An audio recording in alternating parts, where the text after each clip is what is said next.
Good afternoon, ladies. I'm not so much sure about the gentleman there in the audience, but wonderful to hear and to see as a deaf person to be part of this presentation. I lost my hearing. The topic for today, what now? Welcome to our discussion today.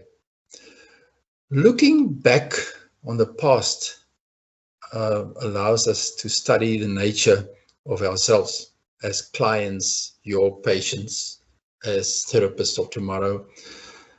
And I had the luxury of looking back, and it helps us to recognize what we do, why we do it, and what we do. I invite you to look back with me as a deaf person from the day I heard the news that my progressive hearing loss, about my progressive hearing loss on 3 January 1982. I will also share with you the reality of deafness has been experienced by myself, as well as the impact of bilateral cochlear implants on my family, as well as my friends and my colleagues and my career, and the total impact of that, because this is the profile that you are going to meet in your practice and that become a patient and need the necessary support. I will describe the events and the frustrations, the emotions as they actually happen, because there's only one way, one approach, and that is what happened, and then we can know how to deal with this challenge that we have. Can I just hear if I'm still clear? Is the sound quality good before I progress with the next slide? Fani, you are coming in clear and we can see your slides perfectly. Fantastic. This year, I celebrate 36 years in the world of persons with impairments and disabilities. I lost my hearing in the late 70s due to acoustic trauma. That's the condition that led to results in a sensory impairment hearing in the fighting forces. And as I look back today, over such a long period of time, from a person experiencing hearing loss, wearing hearing aid systems for 10 years, completely lost my hearing, 25 years completely deaf, lip reading only, speech reading only, and then 11 years ago, I got this cochlear implants. Looking back, as a patient, as an activist in the disability sector, as an educationist, 1994 arrived with a new dispensation for all of us. So much hope for persons with physical, psychosocial, neurological, and intellectual impairments, as well as sensory impairments. And that sensory impairments legally includes us, including persons who are deaf, completely deaf, deaf born, deaf later in life. Doesn't matter.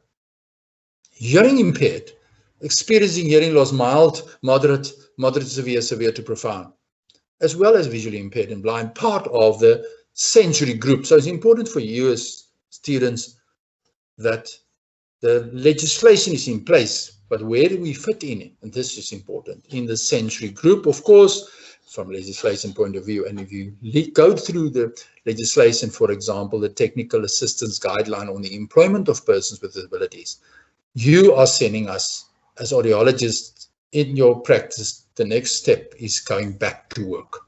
We deal as persons with a sensory impairment, we deal with, for example, at the bottom of the screen, the Technical Assistance Guideline on the Employment of Persons with Disabilities. That is how we must tackle our careers outside. Let me just check here. Slides is not scrolling. Is it scrolling at your side? Is it? The reality, yes, there you go. The reality is that it took our country in South Africa 21 years, since 1994 that I mentioned, till 2015, to finalize our existing policy on disability. Your clients, as audiologists in future, as a person with disability, the policy, and namely the white paper on the rights of persons with disabilities. This is a tool, the white paper on the rights of persons with disabilities, that support us as your patients, as individuals, to cope in an inaccessible environment. The white paper, of course, was signed by the Cabinet on 9 December 2015. But getting back, this now history, the new dispensation, new legislation that put in place for us to be able to cope as hearing impaired or deaf people. But for more than 2 decades in my personal life, my family and I was confronted with many attitudinal barriers, especially the times when I was completely deaf. Physical barriers, communication barriers, and information barriers that we face on a daily basis. And it was extremely difficult for me as a person with a hearing loss to cope. Of course, you know it, you deal with it, it's your specialized field. And I was to a large extent completely marginalized because the days when I had my hearing aid systems, people had the perception of hearing aid fix all the problems. It's not. Hearing aid gives you a certain way to live with that hearing impairment at that specific stage. That is what we must accept. And the society and the families and the colleagues in work must understand there's much strength around amplification, but it's also have weaknesses. And you need extra support in the workplace. For example, so I decided myself in my own environment, I was working in a hearing world, I studied engineering, and I was working in a hearing world at that stage. And I decided to focus on speech reading, listening devices, a combination, and total communication, and not assigned language. This is the decision that I made. I was working in a working environment. So the advice that we got at that stage, you must go and learn sign language. I took my family to University of Free State and we studied sign language, but we was operating in isolation. You cannot develop a language in isolation. So we decided to make a choice. Speech reading, listening devices, total communication, gestures, support sign, the speech, and not sign language. Due to the inaccessibility of the broader society, still it was to a large extent still impossible for me to take part in mainstream activities. The church is inaccessible. The meetings is inaccessible. The family members is inaccessible. And that is the challenges that we have in terms of trying to cope in society. But the sad thing, because I made the choice, at the same time, I was rejected by some deaf leaders in the deaf community because of the choice that I made regarding my primary method of communication. So I did not fit in the deaf community because I did not sign. I was not part of the deaf culture, which is a culture. But in the hearing world, I was also trying to cope. And with the weaknesses that is in terms of your loss of hearing. And my hearing was progressive over a period of 10 years. So I grew through the process, the emotional impact of progressive loss. Today you can hear, tomorrow you cannot hear this anymore.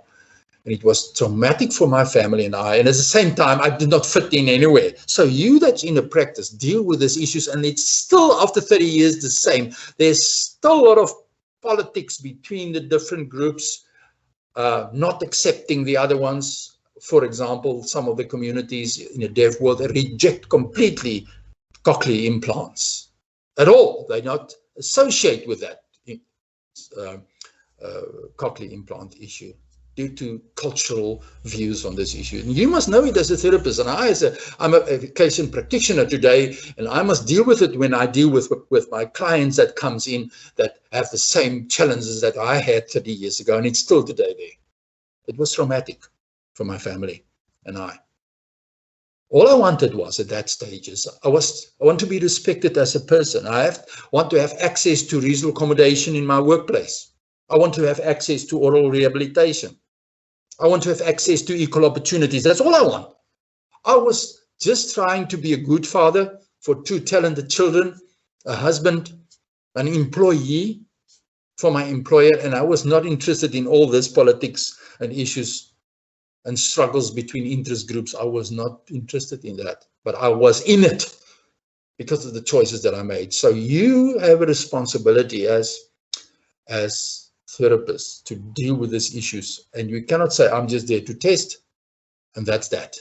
Unfortunately, the white papers say to us, we must inclusive, and that is what's so wonderful, that I have the opportunity to explain to you what happened in my life and what's happening still in a daily basis, where I work close with audiologists, close with oral rehabilitation, close with vocational rehabilitation initiatives, close with habilitation initiatives as a full-time job today.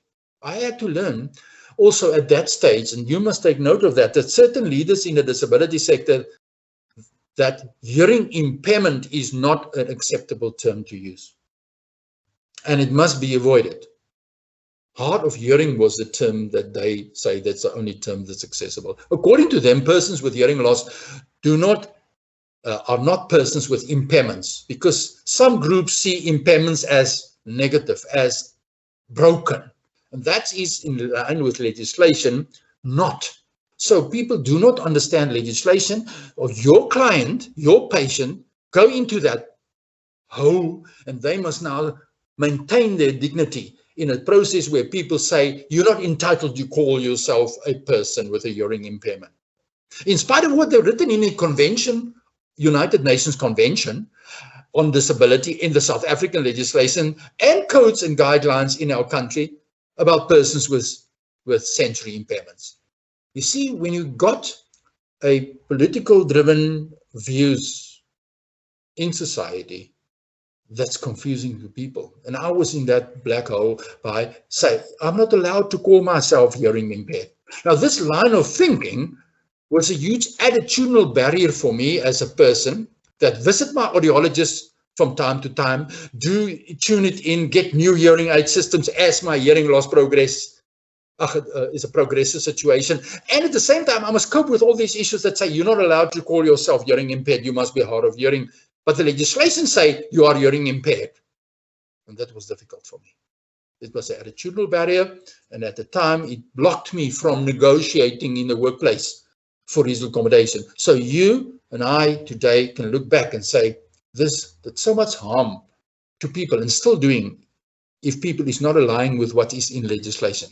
That's clear about hearing impairment, physical impairment, psychosocial impairments, visual impairments. All people are groups of impairments, but to take out to say the hearing impairment is hard of hearing, that term is generally used, but it's not used in legislation. And employers doesn't know how to implement that if we use terminology that doesn't link with legislation. All I want is to give a person a job today. I want to enter him in the open labor market, and then we must use terms that's used in the legislation.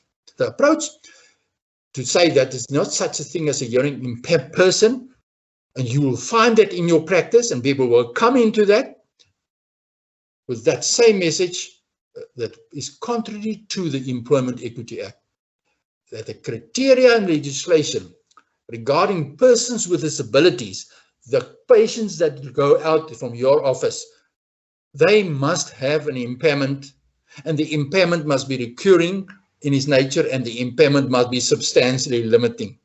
And you are the ones that must make the call functionally, that the employer can understand that this person in his service have got an impairment, it is permanent, and it is substantially limiting, to be able not to compete on an equal basis with other workers. So that is the huge responsibility that we all together have today, that you as the therapist must align your report writing so that the employer can understand the language.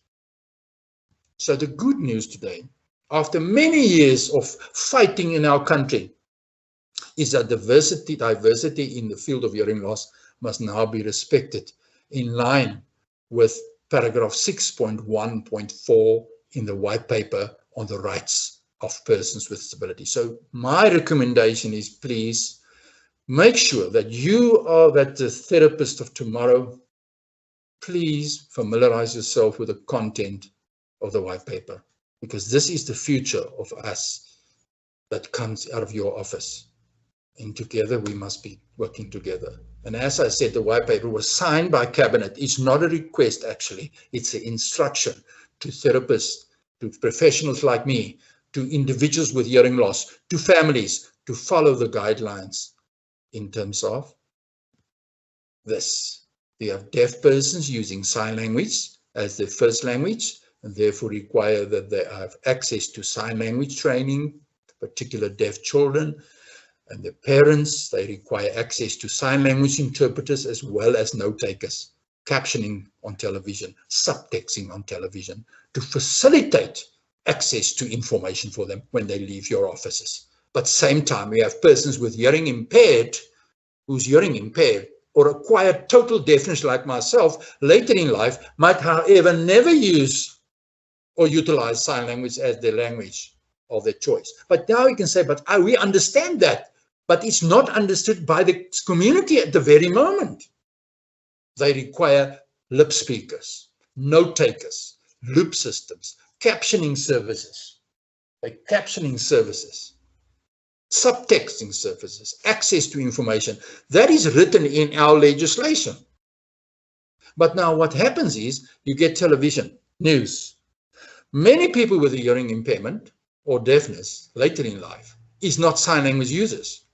But we struggle 6 years now with SABC to make them understand that people with hearing loss is not all sign language users. Yes, it's important to have sign language users like they do have. If President Ramaphosa speak on the COVID issues, on news, breaking news at family meetings. But the meetings is inaccessible to people that's deaf, that cannot sign. But the SABC still think, no, it's not necessary. If we do the sign language interpreters, we've done everything necessary for the constituency with hearing loss. And this is a sad reality.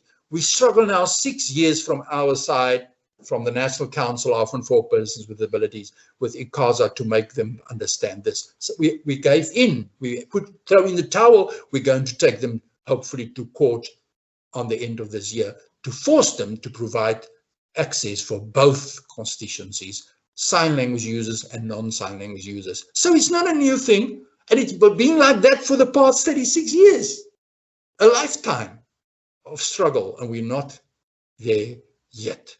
And this puts you in perspective. You as the therapist must deal with these issues. You must support us. You must help us with occasional rehabilitation and support us. So you may be asking, what does this all have to do with the situation today? Everything to do with the situation today.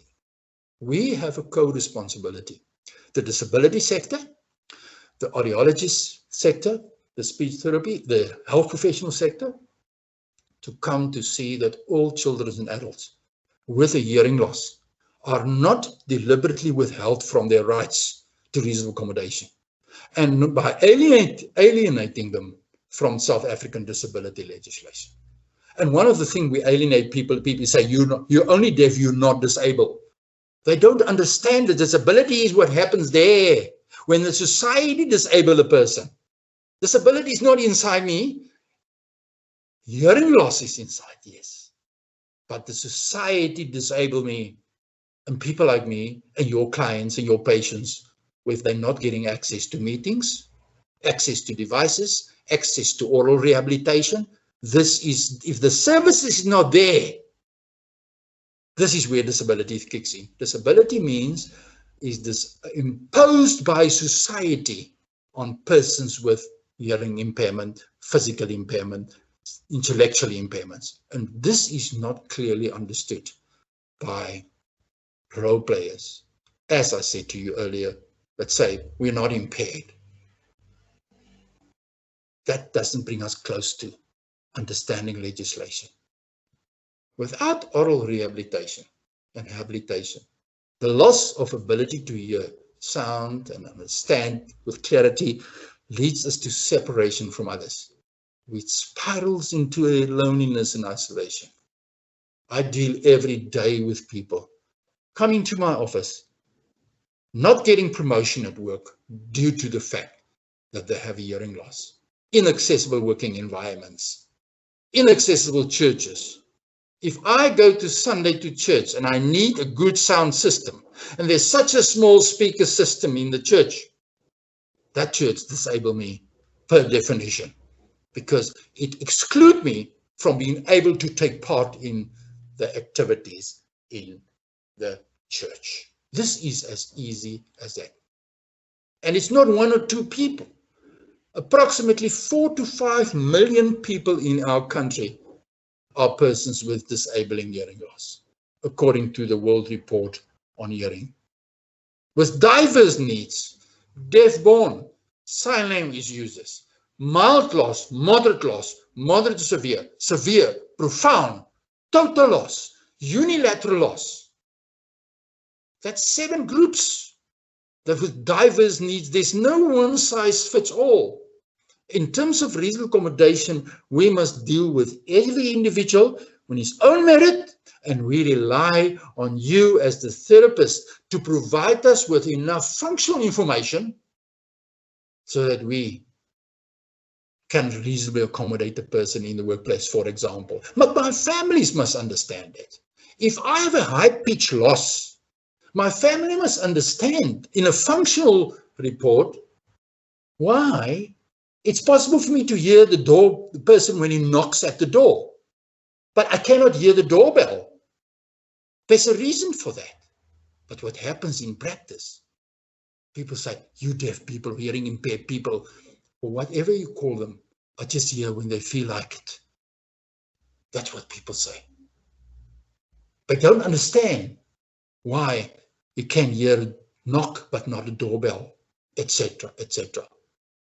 So our challenge in society is to work in line from the disability sector, and we do this. We have a formal agreement between SAAA, SASLA, and all the other organizations in the field of hearing loss to work together to make it possible for these people getting access, because discrimination still exists. As I said, the broadcaster does provide sign language and not subtitles.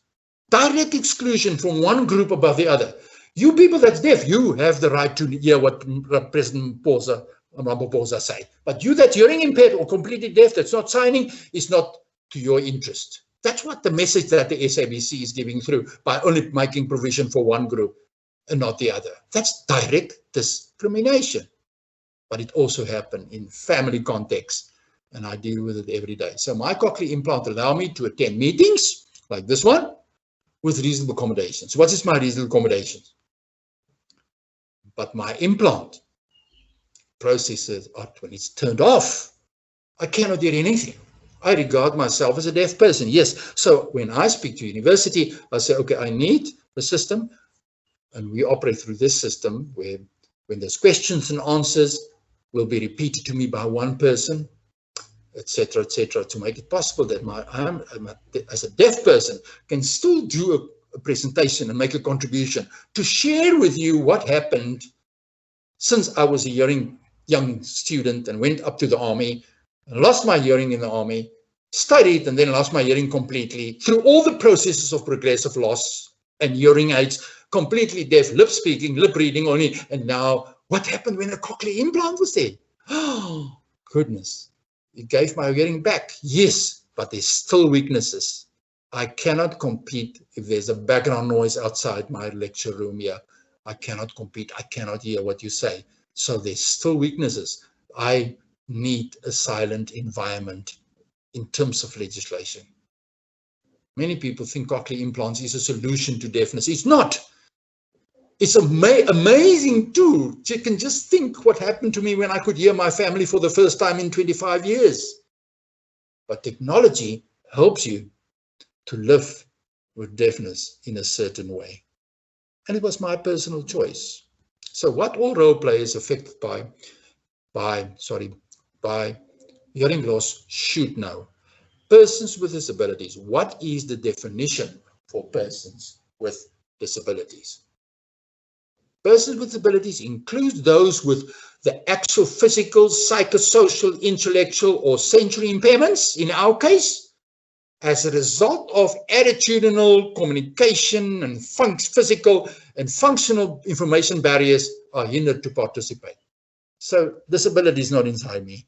I being disabled by attitudes, by a lack of communication, by a lack of physical environments, poor acoustics, poor lighting, and information barriers like the television, that disable me.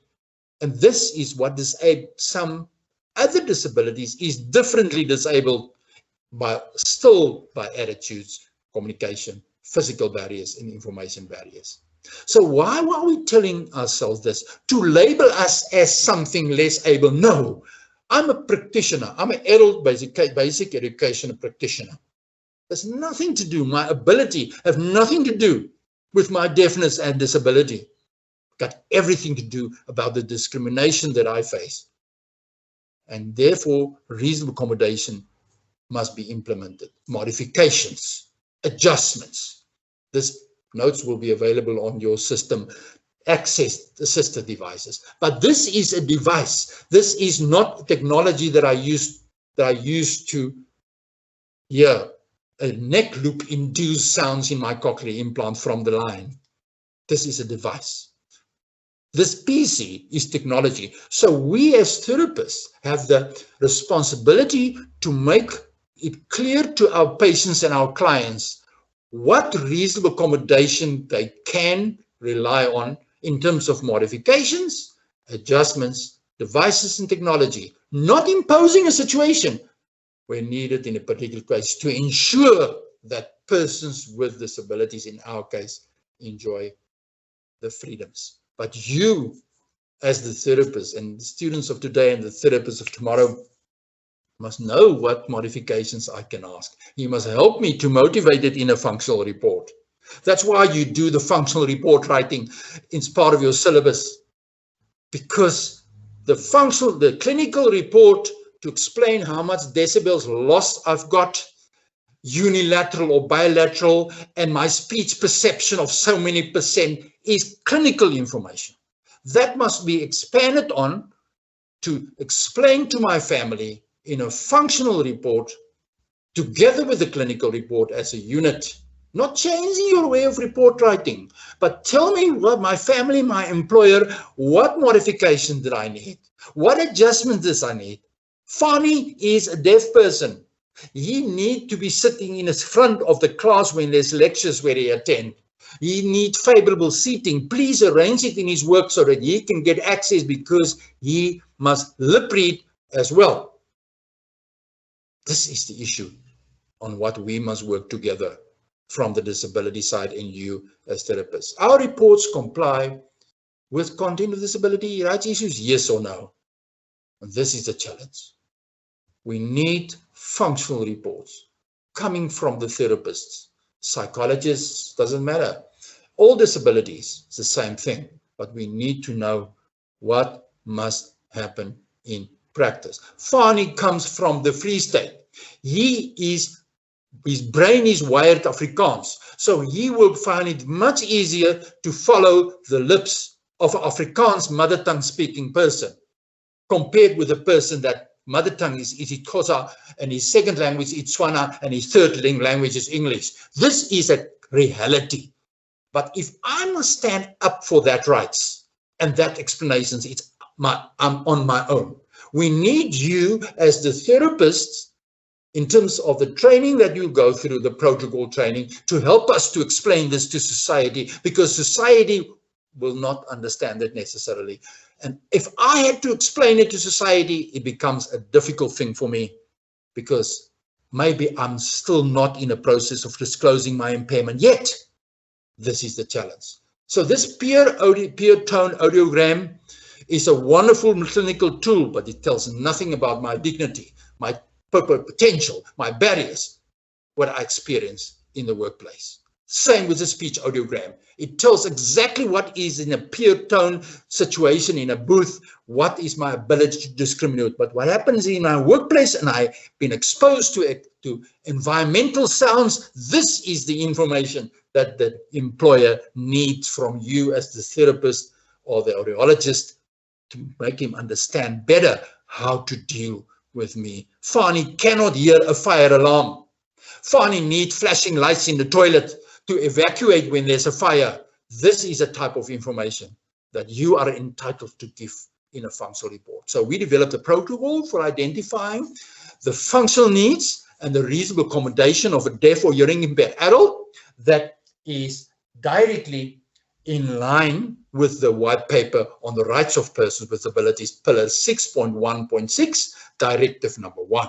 to develop minimum norms and standards. So in part of your training that you do in Oral Lab will be the protocol, and the protocol is on Calabash, that you can complete the training course so that you can be empowered how to bring the clinical information together with the functional information to help me, that I don't have to fight a fight on my own with my employer, so that I can have on record functional information to support me, to put me in a better position to reasonably accommodate, to go in dialogue, to discuss these issues with my employer, with my old retirement center head, with the head of the retirement center, with the head of the university about my needs, and say, this is what legislation says. So it's important to understand the issue of impairment.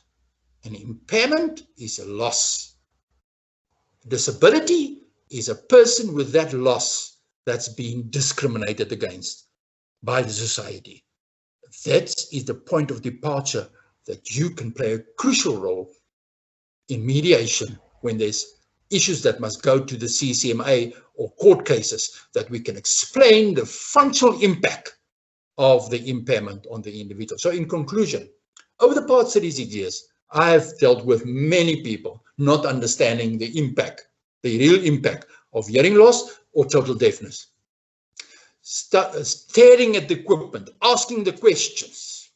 But my dream is that all persons with hearing loss, regardless whether they have used technology, whether they speak or whether they sign, will experience a sense of being accepted in terms of legislation on an equal basis than people with a visual impairment, with a physical impairment and disability, with a psychosocial impairment, with the intellectual impairment, on the same basis. At the moment, there's a lack of information available with the less visible, the invisible impairments like hearing loss.